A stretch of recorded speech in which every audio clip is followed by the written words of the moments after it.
ይህ ብርቱ ወግ ነው። ዛሬ በሀገሪቱ የትምህርት ስርዓት ላይ ትኩረት አድርገን እንቆያለን። ባለፉት ዓመታት በትምህርትና ስልጠና ስርዓት ላይ የተደረጉ ማሻሻያዎችና የመጡ ለውጦች ምንድናቸው ስንል እናነሳለን። ከዚሁ ጋር በተያያዘ የትምህርትና ስልጠና ምዘና ስርዓቱ ምን ያህል የተማሪዎችን ተጨባጭ ሁኔታ ያገናዘበ ነው ስንልም እናነሳለን።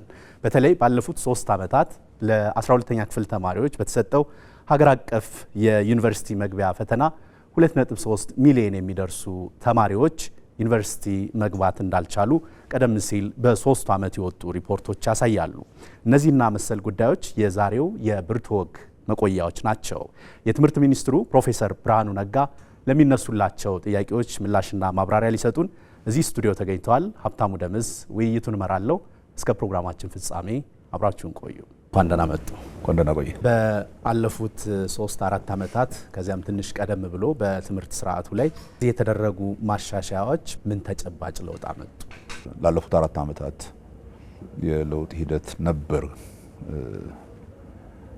የሚለውን መጀመር የሚያስፈልገው ምን ችግር ነበር፣ በትምህርት ስርዓት ውስጥ የነበረው ችግር ምንድነው፣ ምን ችግር ለመፍታት ነው ይሄ ለውጥ ያስፈልገው። አንድ ፖሊሲ ስታወጣ ወይ ህግ ስታወጣ ልትፈታ ያሰብከው ችግር አለ፣ የሆነ ችግር አለ። ያንን ችግር መፍቻ መንገዱ ይሄ ነው ብለህ ነው የምትሄደው። ተጥቷት ኦፊሻሊ ፖሊሲ ማለት ያንን ችግር የምትፈታበት መንገድ ማለት።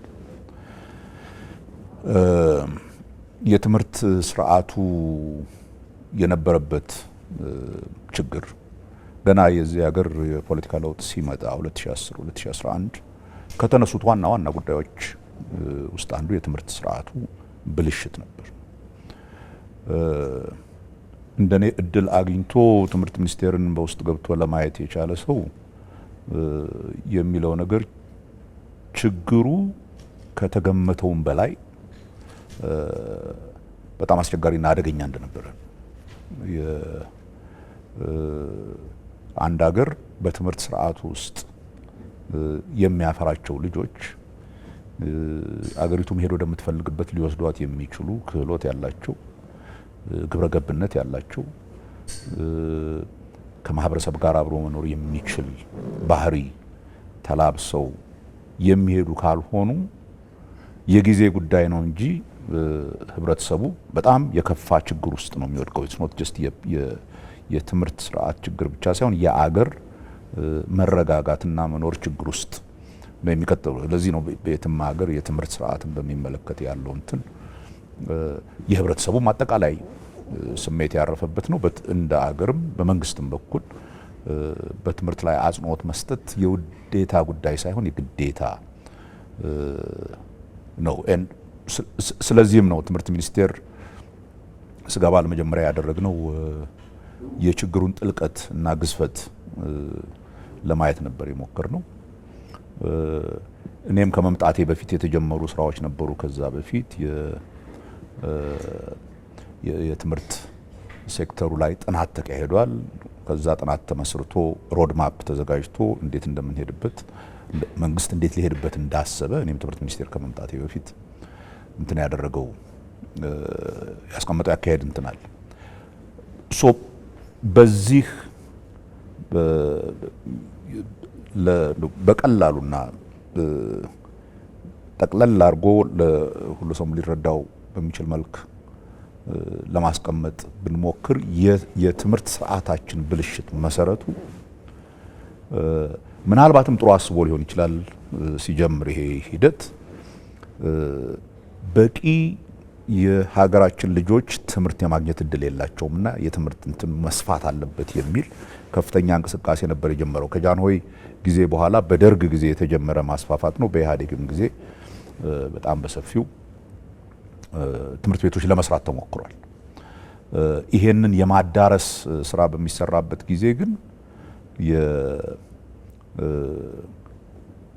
የሰፋ ትምህርት ስትሰጥ ትምህርትን ስታሰፋ የምታሰፋው ትምህርት ቤቶች መስራት ብቻ አይደለም። ተማሪዎች እንዲማሩ የሚያስፈልጋቸው ግብአቶችንም አብረህ በእኩል ደረጃ ካልወሰድከው ደን ጥራቱን ችግር ውስጥ እየከተትክ ነው የምትሄድበትና የሆነው በእኛ ሀገር በቃ ኤግዛክትሊ ይሄ በመንግስት ትምህርት ቤቶች ደረጃ የሚሰጠው ትምህርት በጣም የተራከመ ከመሆኑ የተነሳ አብዛኛው ትንሽ ገንዘብ ያለው ኢትዮጵያዊ የመንግስት ትምህርት ቤቶችን ትቶ ወደ ግል ትምህርት ቤቶች ሄደ። የፖሊሲ አውጪ የምትላቸው የመንግስት ሰዎችን በሙሉ ልጆቻቸውን አውጥተው የግል ትምህርት ቤቶች አስገብተዋል።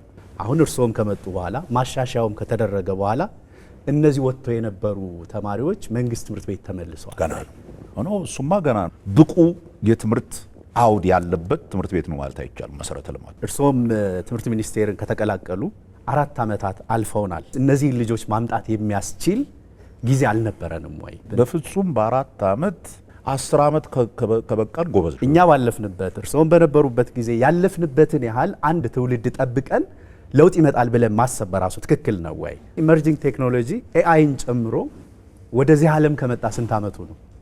2016 አይደል የጀመረው? በጣም አጭር ጊዜ ነው። በዚህ አጭር ጊዜ ውስጥ ዓለም ላይ ምን እየተፈጠረ እንደሆነ እናውቃለን። ከስር መሰረቱ ካልሰርተህበት አብሮ ካልመጣ ይሄንን ኤአይ አምጣ የፈለከውን ቴክኖሎጂ አምጣ ነው። ስለ ቴክኖሎጂ ከፈለክ ለብቻ ራሱን ችሎ ልናወራ እንችላለን። ማለት የፈለኩት በ4 ዓመት ውስጥ በትምህርት ዓለም ላይ ምን አይነት ለውጦች እንደመጡ እያየን ነው። የቴክኖሎጂ ማዕበሉ አንድ ማሳያ ማንቂያ ደወል ነው። ስለዚህ የግድ 10 ዓመት 20 ዓመት ነው ወይ መጠበቅ ያለብን በትምህርት ስርዓታችን ላይ መሻሻልን ለማየት? ኤአይ መጣ። ኤአይ እኮ ምንም ሳትማር ኤሌክትሮኒክ እንትን ውስጥ ገብተህ የፈለከውን ጥያቄ ጠይቀህ በዓለም ላይ ያለውን እውቀት ይሰጣል። ያ ማለት አንተ ሞር ኢንተሊጀንት ሆንክ ማለት ነው። አንተ ማን ያመጣው? እሱን ቴክኖሎጂ ትምህርት ነው ያመጣው አይደለ? ትሩ እሱማ ነው። ያን ቴክኖሎጂ ለማምጣት ድረስ ለምን አልደረስንም? ያን ቴክኖሎጂ ለመጠቀምም ገና ነን። ምን ኢንፍራስትራክቸር አለን? እስኪ አሁን ቁጭ በልና እኛ ሀገር ካሉ ትምህርት ቤቶች ስንቶቹ ይመስልሃል እንደው ትርጉም ያለው ኮምፒውተር ላብ እንኳን ያላቸው? 5000 አይሞላም። አንድ ትምህርት ቤት ብለህ ልጆች ከልጅነታቸው ጀምረው ኦር ኤኒ ኢቭን በሃይ ስኩል ደረጃ ገብተው እንደዚህ አይነት አዲስ ቴክኖሎጂዎችን ተጠቅመው እውቀት ሊገበዩ የሚችሉበት ፖሲቢሊቲ ገና ነው። ድህነት ማለት እኮ ይሄ ነው። እርስዎ በሚሉት መንገድ ብንጓዝ፣ የትምህርት ስርዓቱ አሁን በሚሉት መንገድ ብንሄድ መቼ ነው የትምህርት ስርዓቱ አሁን ካለበት ችግር ወጥቶ ይሄ ነው የሚባል ለውጥ የሚያመጣው? በግልጽ ሊቀመጥ የሚችል እንዴት ይቀመጣል? እኔ ጠንቋይ አይደለሁ። እኔ ወር ጠንቋይ አልቀልብም። ልነግርህ የምችለው ይሄ የትምህርት ስርዓትን መቀየር ከጀመርንበት ጊዜ ጀምሮ ሀ ብለህ ብትወስድ ዩ ሃቭ አትሊስት እንደው ሃይ ስኩል እስኪጨርሱ ድረስ ያለው 12 ዓመት። በትምህርት ስርዓቱ ውስጥ የመምህራን ያቅም ችግር አለ ተብሎ ተለይቷል፣ ለይታቸዋል። የመሰረተ ልማት ችግር አለ ተብሏል፣ ተለይቷል፣ ቆይቷል፣ አዲስ ጉዳይ አይደለም። የትምህርት ስርዓቱ የፖሊሲና የአሰራር ችግር አለበት ተብሏል፣ ተለይቷል። አጠቃላይ የትምህርት ችግሩን የለየ መፍትሄ የተባለው ነገርም ተቀምጧል። መፍትሄ የተባለው ነገርም ተግባራዊ እየተደረገ ነው። ምን ለውጥ አየን? ቢያንስ 10 ዓመት ይፈጅብናል እንዳሉት 10 ዓመትን እንደው መዳረሻችን ብለን እናስብና እሱ መዳረሻችን አይደለም። እሱ እንደው 10 ዓመት በተወሰነ ደረጃ ከዚህ ችግር ፈቀቅ ብለን ለመውጣት 10 ዓመት መዳረሻችንማ 4 ዓመት አስቆጥረናል። ገና ብዙ 4 ዓመት አስቆጥረናል። በዚህ 10 ዓመት ውስጥ እንደርስበት ያልነውን ምን ያህሉን የሚጨበጥ ነገር አየን? በ4 ዓመት ጊዜ ውስጥ እሱ ደህና ጥያቄ ነው። እሱማ ብዙ ነገር ነው ያየነው። ብዙ ነገር ነው ያየነው ስልህ ለምሳሌ አንዱ ለትምህርት ጥራት አስፈላጊ ነው ያልነው የመሰረተ ልማት እንትኖችን ማሻሻል ነው አልኩ። ለምሳሌ ባለፉት 3 ዓመታት 4 ዓመታት በብዙ ከ37 ሺህ በላይ የሚሆኑ ትምህርት ቤቶችን መሰረተ ልማቶች አሻሽለናል። ራይት ያ በፐርሰንት ከሆነ የምትፈልገው ከግማሽ በላይ ትምህርት ቤት እድሳቶችን ወደ 30 ምናምን 37 ሺህ 38 ሺህ የሚሆኑ የዜሮ ክፍልና የኪንደርጋርደን ትምህርት ቤቶች ከፍተናል። ከስር ጀምሮ ትምህርትን ለማሻሻል የሚረዱ መጽሐፍት ለመጀመሪያ ጊዜ አትመን ሙሉ ለሙሉ በተለይ ሁለተኛ ደረጃ አንድ ተማሪ አንድ መጽሐፍ እንዲያገኝና ቤቱን ወስዶ ማጥናት እንዲችል አድርገናል። ባለፈው ዓመት ብቻ ከ50 ሺህ በላይ ወደ አክቹአሊ 65 ሺህ አካባቢ የሚሆኑ መምህራንና የትምህርት ቤት ዲሬክተሮች አሰልጥነናል። መሰረታዊ በሆነ መልክ የፈተና ስርዓቱን ቀይረናል። እነኚህ ሁሉ ለውጦች ናቸው። የትምህርት ስርዓታችን የኢትዮጵያን መልክ የሚመስል አይደለም። አሁንም ላይ ቆመን ያሉ ችግሮችን ሊፈታ በሚችል መልክ አይደለም እየተሰራ ያለው። በተለይ በዚህ ዘመን እየመጣ ያለውን የቴክኖሎጂ ማዕበል መሸከም የሚችል የትምህርት ስርዓት ዛሬም ላይ ቁመን የለንም። የምሬን ነው የምልህ፣ አልገባኝም። ሶ ኢትዮጵያን የሚመስል አይደለም ምን ማለት ነው? ኢትዮጵያን የሚመስል አይደለም ማለት ኢትዮጵያ በስነ ከዋክብት ምርምር፣ በፍልስፍና ኢትዮጵያ በሀገር ውስጥ ዕውቀት፣ በኪነ ጥበብ፣ በግብርና የራሷ የሆኑ ለሌላው ዓለም ልትሸጠው የምትችለው ዕውቀት አላት። ይሄንን ዕውቀቷን ከዓለም አቀፍ ዕውቀት ጋር አዛምዳ የራሷን እየሰጠች የሌሎችን መቀበልና ችግሮቿን መፍታት የምትችልበት የትምህርትና ስልጠና ፖሊሲ የለንም። ሶ ይሄ ጥያቄ ከሪኩለሙ ላይ ነው ማለት ነው። አንተ ያልከው አሁን አገር በቀል ትምህርቶች በምን መልክ ነው አገር በቀል የሆኑ ዕውቀቶችን ትምህርት ስርዓቱ ላይ የምናካትተው? አንዱ ትልቁ ውይይት ነው። በዛ ላይ ተመስርቶ ነው። ያ ማለት ግን ልጆቻችን መማር ያለባቸው በእኔ እምነት የሰውን ልጅ ትምህርት ነው። እኛ የሰው ልጆች ነን ከምንም ነገር በላይ። ዕውቀት ደግሞ የሰው ልጅ ዕውቀት ነው። እኔ የኢትዮጵያ ኬሚስትሪ የሚባል የተለየ ኬሚስትሪ የለም፣ ወይም የኢትዮጵያ ባዮሎጂ የሚባል የተለየ ባዮሎጂ የለም። ተፈጥሮን ለማወቅ የምንሄድባቸው ሂደቶች አሉ። ይሄ እዛ ቦታ ላይ ለመድረስ የሰው ልጅ ብዙ ተመራምሮ የደረሰበት ነው። እነኝን ድምር የሰው ልጅ ዕውቀቶች ኢትዮጵያም ኮንትሪቢዩት ያደረገችውን ጨምረን ነው የምናስተምረው ልጆቻችን። እሱ ይሆን አይደለም እኮ ነው ኖ የተሰማ የሆነ ነው። በቃ ንገረኛ የራሳችን ነገር ምንድን ያለው ነው። ለምሳሌ ይሄ የለንም በለኝ። ካሪኩለም ውስጥ የምታውቀው ከሆነ ካሪኩለም ውስጥ ለምሳሌ እንዲህ የሚባል አይነት የትምህርት እንትን አልተካተተም በለኝ። ለምሳሌ በስነ ከዋክብት ዘርፍ ኢትዮጵያ አንድሮሜዳ የምትባለዋን ጨምሮ በዚህ ዘርፍ ዓለም ላይ በስነ ከዋክብት ምርምርና ጥበብ የተሻለ ዕውቀት እንደነበረ እኛም ብቻ ሳንሆን ሌሎች መስክረውልናል። ይሄንን የትኛው የትምህርት ካሪኩለም ውስጥ ነው የምናገኘው? ስማኝ፣ የከዋክብት ስነ ከዋክብት ምርምር አንዱን ነው ያነሳሁት። ምን አንዱን ነው? ይሄ ራሱ ባዶ ነው። ምን አይነት ከስንት ሺህ ዘመን ጀምሮ በስነ ከዋክብት እንትን ላይ ምርምር ይደረጋል። አረቦች ያደርጋሉ፣ ከነሱያኖች ያደርጋሉ፣ ኢትዮጵያውያን በፊት ነው። that's not what's important። የሰው ልጅ ከአንድ ትምህርት ከየትም ያገኘው ያንን ትምህርት ወስዶ በዛ ላይ ደምሮ ነው የሚሄደው። ዕውቀት ማለት እኮ እሱ ነው። ለኛ የተለየ ነገር ያለን ለማስመሰል መሞከሩ ነው ማይገባኝ። ለምንድን ነው ሁሉም ነገር ከውጭ የመጣ የምናስመስለው ነው? የኛስ ነገር መውጣት የለበትም ወይ? የኛ አስተዋጽኦ ካለበት አጥቷት እኮ ካሪኩለም መፍጠር ካሪኩለም ስትፈጥር አስገባም ይባለው እነኝን የአገር በቀልም የሆኑ ዕውቀቶች ካሉ ከሀገር ውጭ የሚሆኑ የምንማራቸው ካሉ አንድ ላይ መግባት አለባቸው የሚባለው እኮ የሰው ልጅ ዕውቀት የአንድ አካባቢ ዕውቀት ብቻ አይደለም፣ ከሁሉም ቦታ የመጣ ነው የሰው ልጅ ዕውቀት። ጥያቄን ያገኙት አልመሰለኝም። የኔ ጥያቄ ወይ በደንብ አልገባኝም።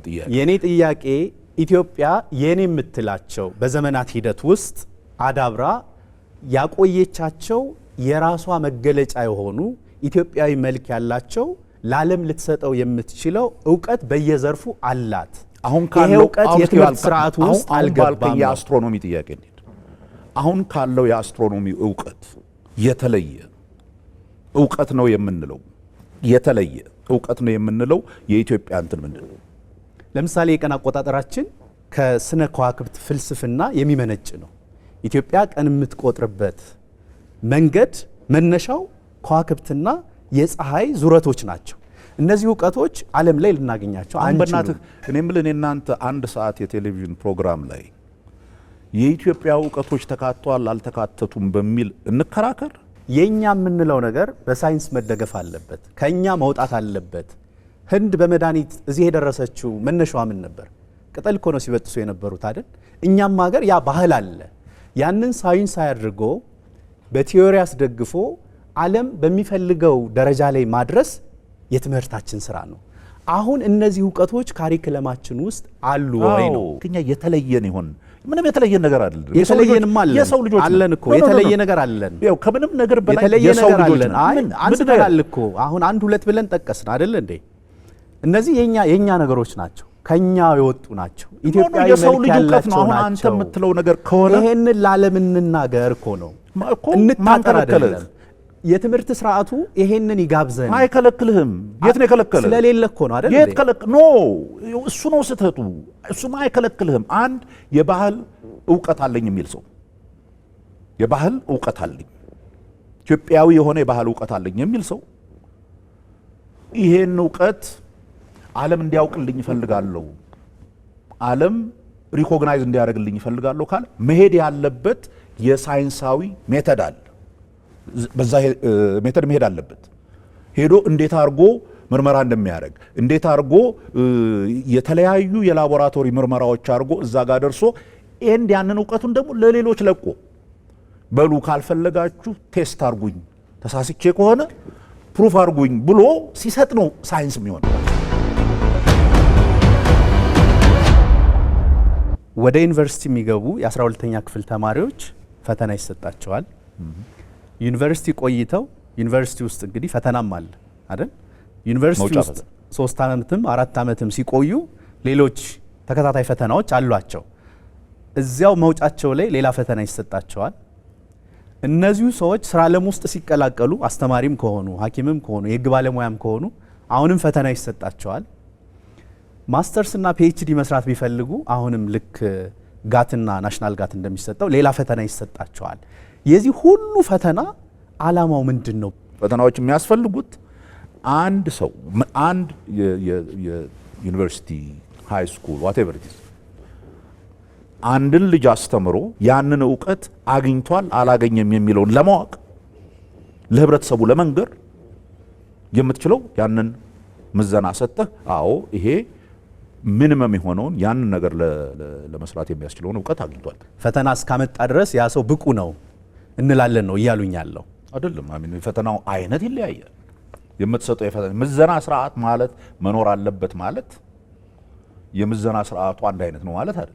እስኪ ስለዚህ ነገር ያውቃል አያውቅም ብዬ ከምትናገረው ነገር እየተነሳው ጥያቄ እየጠየቅኩ ለማወቅ እሞክራለሁ። ኤግዚት ኤግዛምን እንደመነሻ እንውሰድ። 4 ዓመት ዩኒቨርሲቲ ውስጥ የቆየ ሰው 4 ዓመት በአስተማሪዎቹ ክትትል ተደርጎበታል። ማወቅ ያለበትን አውቋል ተብሎ ዩኒቨርሲቲው ለምረቃ አቅርቦታል። በዩኒቨርሲቲው ላይ እምነት ስለሌላችሁ ነው መውጫ ፈተና ያስፈልገው? በአጠቃላይ ሲስተሙ ተበላሽቷል። እናንተ ነው እየመራችሁት ያላችሁ። ዩኒቨርሲቲዎች እናንተ ነው እየመራችሁ ያላችሁት። እኛማ ይሄን ብልሽት ይሄ የተበላሸ ነገር ነው ተብሎ ይስተካከል ተብሎ ሪፎርም ሲጀመር ስርዓቱ የተበላሸ መሆኑ ላይ እኮ ነገርኩ። እሱ ምዘና እሱ እኮ ነው ማለት። ስለዚህ 4 ዓመት ለምን ዩኒቨርሲቲ የሚቆዩ? ገና ሲጀመር 4 ዓመት ቆይቷል እኮ አይደል እንዴ? 4 ዓመት ዩኒቨርሲቲ ቆዩ። በ4 ዓመት ሂደት ውስጥ እንግዲህ ስርዓቱን የምትመሩት የትምህርት ስርዓቱን የምትከታተሉት ዩኒቨርሲቲዎችን እናንተ ናችሁ። እነዚህ ልጆች ተመርቀው እስከሚወጡ ድረስ የ2 የ3 ዓመታቱን እንውሰድ። ይሄንን ስትከታተሉ ቆይታችሁ ልጆቹ ጨርሰዋል፣ በደረጃቸው ማወቅ ያለባቸውን ነገር አውቀዋል ብሎ የትምህርት ሰርቲፊኬት ሰጣቸው። ይሄንን እምነት ስለሌላችሁ ካልሆነ በቀር የለንም እኮ አልኩ። ሲስተሙ ኮላፕስ አድርጓል። ሲስተሙ የምዘና ስርዓቱ ኮላፕስ አድርጓል። ማንም ኮንፊደንስ የለውም። ዩኒቨርሲቲዎች ላይ እምነት ከሌላችሁ 4 ዓመት 3 ዓመት ያቆዩአቸው ልጆች አላስተማሯቸውም ብለው ካሰባችሁ ለምንድን ነው ሀብት የሚባክነው? ዩኒቨርሲቲዎች ላይ ለምንድን ነው 4 ዓመት ልጆቹ እዚያ የሚቀመጡት? ስንት ሳምንት ይማራል ተማሪ?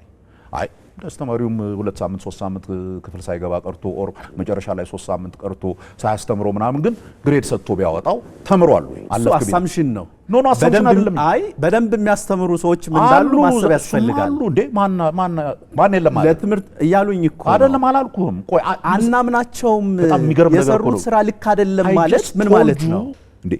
ይሄ ይደረጋል ብለህ ካመንክ አይታመኑም ማለት ነው። ሲስተሙ አይታመንም ማለት ኦፍ ኮርስ አይታመንም። ሲስተሙንማ ካመንከውና በትክክል እየሄደ ከሆነ ለምን ሪፎርም ታደርገዋለህ? ሪፎርም ታደርገው እኮ ሲስተሙ በትክክል እየሄደ አይደለም ብለህ ነው። ሲስተሙ በተቀመጠለት ባለው አንድን ሰው አበቃው ሲል ለማብቃት የሚጠቀምበትን ሂደት አልተጠቀመም። ይሄን እያደረገ አይደለም። ለምን? በመምህራኑ ስንፍና፣ በዩኒቨርሲቲ አስተዳደር ስንፍና ሊሆን ይችላል።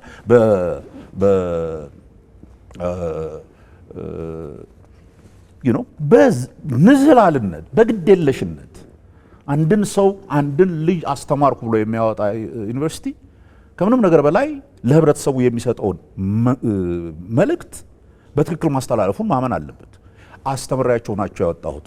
ፈተናው የትምህርት ጥራታችን መቆጣጠሪያ አንዱ መሳሪያ ነው እያሉ ምዘናማ አንዱ እሱ ነው። ኦልዌይስ ምዘና እኮ ማለት እሱ ነው። ዛትስ ኤግዛክትሊ ዋት እንዴት ነው 3 ዓመት የተማረን 12 ዓመት በትምህርት ዓለም ውስጥ የቆየን ሰው አዳራሽ ውስጥ ሰብስቦ 60 እና 70 ጥያቄ በመስጠት ያንድን ሰው ትክክለኛ ዕውቀት ችሎታ መለካት የሚቻለው? እሱ አሁን እንሄድበት ካልክ አሁን እየሆነ ያለው እሱ አይደለም። በዝርዝር ልንሄድበት እንችላለን። ፈተና ሲወጣ ማንኛውም ፈተና አወጣት ስርዓት አለ። አንድን ሰው በትክክል ለመመዘን የሚችል የፈተና አወጣት ስርዓት ምንድነው የሚል የፈተና አውጪዎች የፈተና አወጣጥ ዕውቀት ያላቸው ሰዎች የሚጠቀሙበት ሲስተም አለ። አሁን ይሄን ነገር አውቆታል ወይ ይሄን ነገር ተምሯል ወይ በዚህ ላይ የተወሰነ ዕውቀት አለው ወይ ለማለት የፈተና አውጪዎች ሜዠር የሚያደርጉበት ሜካኒዝም አለ። ያ ፈተና ሪዝነብሊ የአንድን ሰው ዕውቀት ሊለካልህ ይችላል። ፈተናውን ያለፈ ሰው በትክክል የትምህርት ጥራቱ ማሳያ ነው። 12ኛ ክፍል የሚፈተን ኤግዚት ፈተናንም ይለፍ ይሄ ሰው ምልኡ ነው ወደሚል ድምዳሜ ይሄርን ነው ማለት ነው። ምን ማለት ነው ምልኡ ነው ማለት? ለደረጃው የሚያስፈልገውን ነገር አሟልቷል። በፈተና እንትን እንኳን ማለፊያ 50% ነው።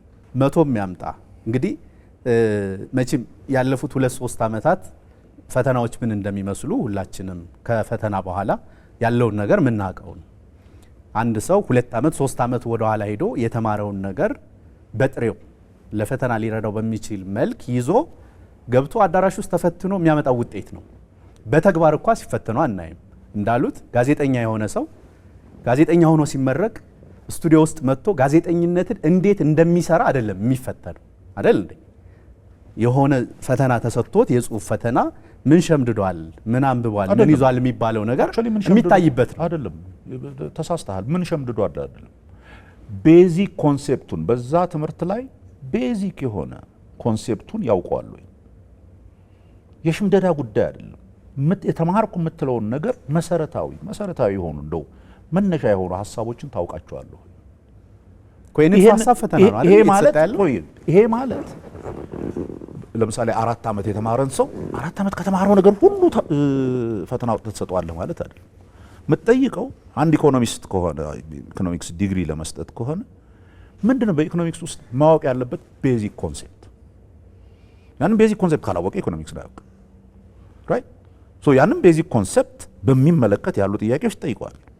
ዱ ዩ ኖ ኤኒቲንግ አባውት ኢኮኖሚክስ የሚለውን ለመመለስ እንደው የተወሰነ ኢኮኖሚክስ ምን እንደሆነ ልታውቅ የምትችልበት ያህል ዕውቀት አግኝተሃል። እንደ ዩኔስኮ የመሳሰሉ እዚህ ትምህርትን ላይ ምክረ ሀሳቦችን የሚያስቀምጡ ወይም የዩኔስኮ ፍሬምወርክ በትምህርት ዓለም ውስጥ ከምዘና በፊት መሰራት ያለባቸው ነገሮች ብለው የሚያስቀምጧቸው አሉ። የትምህርት መሰረተ ልማቱን፣ የመምህራንን፣ የካሪክለሙን እና ሌሎች ጉዳዮችን አስቀድሞ መስራት ከዚያ በኋላ ምዘና ይከተላል የሚል ፍሬምወርክ አላቸው። ሌሎች የትምህርት ላይ ያሉ ምሁራንም ተመሳሳይ ሀሳብ ይሰጣሉ። 12ኛ ክፍል ላይ እየተገኘ ያለው የፈተና ውጤት በትክክል ልጆቹን የመዘነ አይደለም፣ በሽታውን ሳናክም ነው መድኃኒት እየሰጠን ያለው የሚል ጠንከር ያለ ትችት ይነሳል። ከዚህ በፊት ስንሰጠው ከነበረው የፈተና ስርዓት እቺን ታክል ያልጨመረ ፈተና ነው የሰጠናቸው። ስለዚህ ለምን ነው ያህል ተማሪ የሚወድቀው? ቢኮዝ ከዛ በፊት ይሰርቁ ነበር፣ ፈተናው ይሰረቅ ነበር። ሌላ ነገር እኮ የለውም። ስማ የሚሰረቅ ሁሉም ተማሪ ይሰርቃል ብሎ ድምዳሜ ላይ መድረስ ይቻላል? በደንብ እኔ ልንገርህ፣ እኔ እኮ ይሄ እኮ ዝም ብለን እኮ ሄድንበት አይደል። በደንብ ልንገርህ 13 ፈተና ሰጥቻለሁ 2013። ስንት ተማሪ ነበር በስርቆት ያለፈው?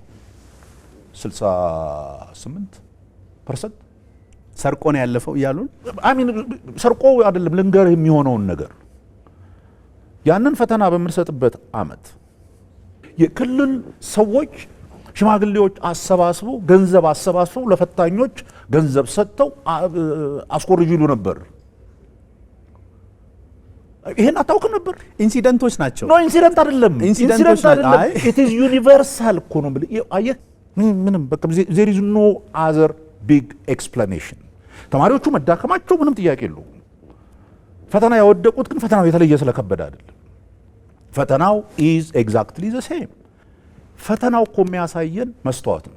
አላሳየም ነው በደንብ አሳየኝ አላሳየም ትምህርት እንደሌላ አሳየ እዚህ ጋር ነው አሁን ልዩነቱ በተደጋጋሚ ሲነሳ የነበረው ፈተና የትምህርትን የማወቅ ልኬት ሊያሳይ የሚችለው በሆነ ደረጃ ነው ያ ሰው አውቋል አላወቀም ብለን ሁለንተናዊ ዕውቀቱን ለመለካት አንድ ጊዜ የሚሰጥ ፈተና አያሳየንም ምን አንድ ጊዜ የሚሰጥ ነው በሆነች ኢንተርቫል ውስጥ ኮንቲኒዩስሊ የሚደረግ ክትትልና ያ ሰው በተግባር የሚሰራው ስራ ነው የዚያን ሰው ምንነት የሚለካልን እንጂ 12 ዓመት የተማረን ሰው አዳራሽ ውስጥ ሰብስቦ አንድ ፈተና በመፈተን የዚያን ሰው የእውቀት ልክ የትምህርት ስርዓቱን ብልሽት አያሳየንም ነው እኔ እኮ ይሄንን የሚሉ ሰዎች ምን እንደሆኑ ነው ማላውቀው ግን ምነግርህ ሶ አንተ የምትለው ከሆነ then why do you even test ለምን ትፈትናለህ ምን ለመሆን ፈተና ምንም ነገር የማያሳይህ ከሆነ ፈተና ስለ አንድ ልጅ ማወቅና አለማወቅ ምንም የማያሳይህ ከሆነ ዋይ ቴስት እንደውም ፈተና መስጠት አያስፈልግም አሉ እንደዚህ አይነት ፍልስፍና ያላቸው ብዙ የተወሰኑ አገሮችና የትምህርት እንትኖች አሉ መቻል አለመቻሉን የምታውቅበት ግን መመዘኛ ሜካኒዝም መኖር አለበት ያ መመዘኛ ሜካኒዝም የሚያሳይ ምን ያህል አውቀሃል ምን ያህል አውቀሃል ወደሚቀጥለው ደረጃ ለማለፍና ከዚህ የከበደ ትምህርት ለመቀበል ለመቻል ምን መነሻ አለ ምን መሰረት አለ ውጤታቸው መጥፎ ከሆነ በደንብ አልተማሩ ማለት ነው ከስር ጀምረን እናስተካክል የሚለው እኮ ለዚህ ነው የሚባለው ለዚህ እኮ ነው ከ2014 እስከ 16 በተሰጠው የዩኒቨርሲቲ መግቢያ ፈተና በ3 ዓመት በድምር 2.3 ሚሊዮን የሚደርሱ ተማሪዎች ፈተናውን ማለፍ ባለመቻላቸው ወደ ዩኒቨርሲቲ መግባት አልቻሉ የሶስት ትውልድ ኪሳራ ሊባል የሚችል ነው ይሄ በልጆች ላይ ለደረሰው ኪሳራ በልጆች ላይ ለደረሰው ውድቀት ኃላፊነት መውሰድ ያለበት ማን ነው በመጀመሪያ ኪሳራው አለማለፋቸው ነው አለመማራቸው ሁለቱም ኪሳራ ናቸው ሶ ካልተማሩ ተገቢውን ትምህርት ሳያገኙ መጥተዋል ይለፉ ነው የምትለኝ መባረራቸው ትክክል ነው ኖ መባረራቸው መውጣታቸው ትክክል ነው ምንም ማንም የት ነው ያሉት እነዚህ ልጆች መጀመሪያ ጥያቄው ይሄን ስትጠይቅ ሶ ትምህርት ስርዓቱ ችግር ነበረበት ስብራት ነበረበት ልጆቹ በደንብ አይማሩም ነበር ፈተናውም ችግር አለበት አይማሩም ነበር ካልክ ሁለት ጥያቄ አለ በእኔ እምነት አንደኛ የትምህርት ስርዓቱ በደንብ አላስተማራቸው that's አንድ ተጠያቂ ኮሌክቲቭሊ እንደ ማህበረሰብ ሪስፖንሲቢሊቲ የምንወስደው እሱ ላይ ሁላችንም ኃላፊዎች ነን አስተማሪዎች የትምህርት ሚኒስቴር ውስጥ ያሉ የሰራተኞች የትምህርት ቤት ዳይሬክተሮች ወላጆች ሁሉም ኃላፊ ነው because ልጆቹን ማስተማር ሲገባው አላስተማረም በደንብ አንድ ከዛ ቀጥሎ ያለው ጥያቄ እነኚህ ትምህርት ስላልተማሩ ወደ አካዳሚክ ፕሮፌሽን መሄድ ያልቻሉ ልጆች ምን ይሆናሉ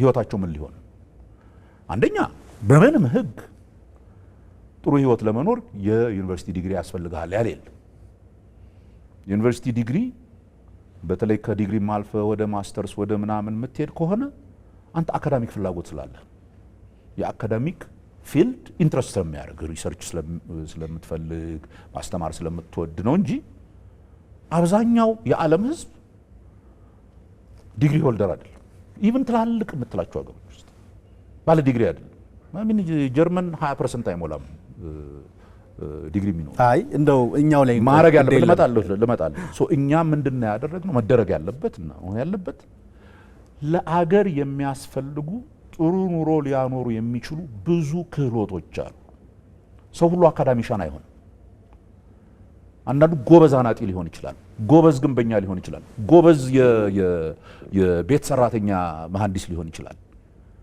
ቤዚክ የሆነ የቲቬት ትምህርት ተምሮ ብዙ ሀገሮች አብዛኛው ተማሪው 12ኛ ክፍል ሲጨርስ እነኚህ ፊልዶች ጋር ነው የሚሄደው it's not ዩኒቨርሲቲ አይደለም የአብዛኛው የተማሪ መሄጃ እሱ መለየት ያለበት ግን 12ኛ ክፍል ላይ ነው ይሄ ችሎታ ያለው ሰው ብዙ ቦታ ይሄ ችሎታ ያለው ሰው ሲወድቅ አይደለም ያንተ ችሎታ ዩኒቨርሲቲ መግባት ሳይሆን ሌላ ቦታ ነው ነው በየደረጃው ራሱን መፈለግ ያለበት 12ኛ ክፍል በፈተና እንዲወድቅ በማድረግ ነው 12ኛ ክፍል አንዱ ነው በየደረጃው እንደ አሁን ጀርመን ከአራተኛ ክፍል ጀምሮ ይከተሉሃል አራተኛ ክፍል ላይ መለየት ይጀምራሉ ሞር አካዳሚክሊ ኢንክላይንድ የሆነው ልጅ የትኛው ነው ሞር ቴክኒካል የሆነ ነገር ላይ ቢወጣ የበለጠ ሰክሰስፉል የሚሆነው የትኛው ነው ብለው 4ኛ 8ኛ 10ኛ ምናምን አድርገው ጂምኔዚየም ወይም ወደ አካዳሚክ እንትን የሚሄዱ በአንድ ቦታ ያደርጋሉ። ይሄ ቴክኒካል እና ቲቬት ውስጥ የሚገቡትን በሌላ ቦታ ያደርጋሉ። ጂምኔዚየም ሄደው ዲግሪ የሚያገኙት ተማሪዎች 20% በጣም ከተጋነነ። እኛም ይሄ እኮ ሀሳብ ቀደም ብሎ መጥቶ ቲቬት የሚባለው የተጀመረውና ከ10ኛ ክፍል ትምህርት ቆሞ ወደ ዛይጉ አይደለም የተባለው 10ኛ ክፍል እኮ ለመለያ ነበር የተባለው ተብሎ የነበረው አንፎርቹኔትሊ ሆል ሲስተም በደንብ መስራት ስላልቻለ ነው እንጂ አሁንም ለኔ ስትሬንጅ የሚሆንብኝ ልንገር እኛ ወደ 800,000 ተማሪ ተፈትኖ 30,000 ተማሪ ያለፈ ጊዜ እኛ ዝም ብለው ከሚወድቁ እስኪ 1 ዓመት ፈተናውን ወድቀዋል ግን 1 ዓመት ሪትሬን እናርጋቸውና ፈተናውን ይወሰዱ ብለን ሬሜዲያል የሚባል ፕሮግራም ጀመርን። ታስታውስ ከሆነ ለምን አስፈለገ እሱ? አንዴ እኮ ለያቸው አይደለ? አሁን መጀመሪያ በተነሱበት መንገድ ፈተና ይሄንን ሰው ይሄን አውቋል፣ ይሄን አላወቀም፣ ስርዓቱ ይሄ ነው፣ ችግሩ ይሄ ነው የሚለው ለይተናል ካል ማስታመም አያስፈልገውም ማለት ነው። ለምንድን ነው የማያስፈልገው? ምን ማለት ነው ልክ አይደለም የሚባለው ለዚያ ነው ይመስለው እንጂ ለባይዝህ ልክ አይደለም። ቆይ 7ኛ ክፍል አንድ ተማሪ ሲወድቅ ምንድን ነው የምታደርገው? ደግሞ ይማራል እንዲያውቅ ይደረጋል። በቃ አልቻለም ለምን ብልሃቶ እሱ ድድል ነው ያጡት እኮ ነው። 12ኛ ክፍል አቆይተናቸው የምጠይቀኝን ጥያቄ 12ኛ ክፍል የወደቀን ልጅ ለምንድን ነው 1 ዓመት እንደገና ትሬን ማድረግ? ወድቋል ለምን አታባረረውም እኮ እያልከኝ አይደለም? ታዲያ ምንድን ነው 12ኛ ክፍል እየተሰጠ ያለው ፈተና ትክክል አይደለም። በትክክል ትምህርት እንዲማር ያላደረግ ነው። በትክክል አንብቦ በደረጃው ማወቅ ያለበትን ዕውቀት አስቀድመን ሳንሰጠው 12ኛ ክፍል ሰብስቦ በመፈተን ይሄንን አውቃል ይሄንን አላወክም ብሎ ምደባ ውስጥ መገባቱ ስተት ነው። ይሄ ፈተና ከተጀመረ ጀምሮ ከትምህርት ሚኒስቴር ወይም ከየትም ቦታ ይሄን ፈተና በመስጠት የትምህርት ጥራትን አሻሽላለሁ ያለ አንድ ሰው የለም። ኖት ዋን አንድ ሰው እስኪ ንገረኝ፣ እከሌ የሚባል ሰው ይሄን ፈተና በመስጠት የትምህርት ጥራትን አሻሽላለሁ ያለ ማለት እንደ እርሶ እያሉን እኮ ነው። ሌላ ሰው መጥራት አይጠበቅብንም። በየደረጃው ፈተና አዘጋጀን ዩኒቨርሲቲዎችን ስለማናምን እንዴ እያሉን እኮ ነው። ዩኒቨርሲቲዎችን ስለማናምን ኤግዚት ፈተና አዘጋጀን። የትምህርት ጥራትን ለማምጣት ወደ ዩኒቨርሲቲ የምናስገባቸው ልጆች እየፈተን ነው። በስራ ዓለም ውስጥ ያሉ መምህራንን፣ ሐኪሞችን፣ የህግ ባለሙያዎችን ስለማናምን እየፈተን ነው። ወደ ከፍተኛ ማስተርስና ፒኤችዲ የሚገቡትን ጋት የሚባል ናሽናል ጋት የሚባል ፈተና አዘጋጅተን እየፈተን ነው። የትምህርት ብልሽቱን ችግር በፈተና ነው እያሉን እኮ ነው። እያልኩ ያለሁት የፈተና ጥራትንም የትምህርት ጥራትንም አለማሻሻል ብዙ ስራ መስራት አለብን። የትኛውን ችግር ልፈታ እፈልጋለሁ የሚለውን ለማድረግ መጀመሪያ ማየት ያለብህ ችግር ምን እንደሆነ ነው። የትምህርት ስርዓቱ ላይ ፎቶግራፉን ፊቱን እንዲያየው ልኩን እንዲያየው እንትኑን ማሳየት አለብን።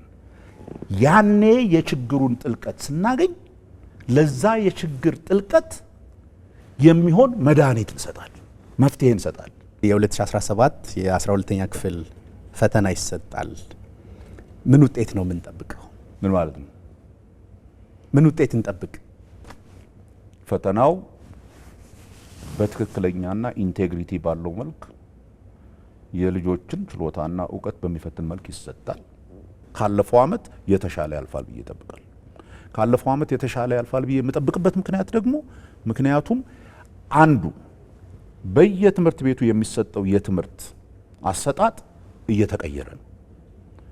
ትምህርት ቤቶች የትምህርት ዳይሬክተሮች ተማሪዎቻቸውን መከታተል ጀምረዋል። ቤተሰቦች ልጆች ዝም ብለው እንደማያልፉ አውቀው ልጆቻቸውን ማስጠናት ጀምረዋል። ተማሪዎች ዝም ብለው ማለፍ እንደማይችሉ አውቀው እያጠኑ ነው።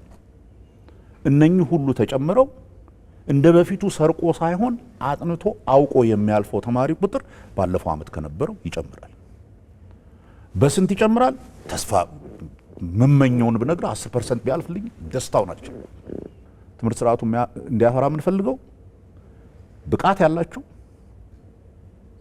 ኢንቴግሪቲ ያላቸው አገራቸውን የሚወዱ ጥሩ ግብረ ገብነት የያዙ ከሌላው የሰው ልጅ ጋር አብረው መኖር የሚችሉ ልጆችን ማፍራት። የትምህርት ሚኒስትሩ ፕሮፌሰር ብርሃኑ ነጋ እዚህ ስቱዲዮ ድረስ ተገኝተው ላነሳናቸው ጥያቄዎች ምላሽ ማብራሪያ ስለሰጡ አክብሮታችን ከፍ ያለ ነው።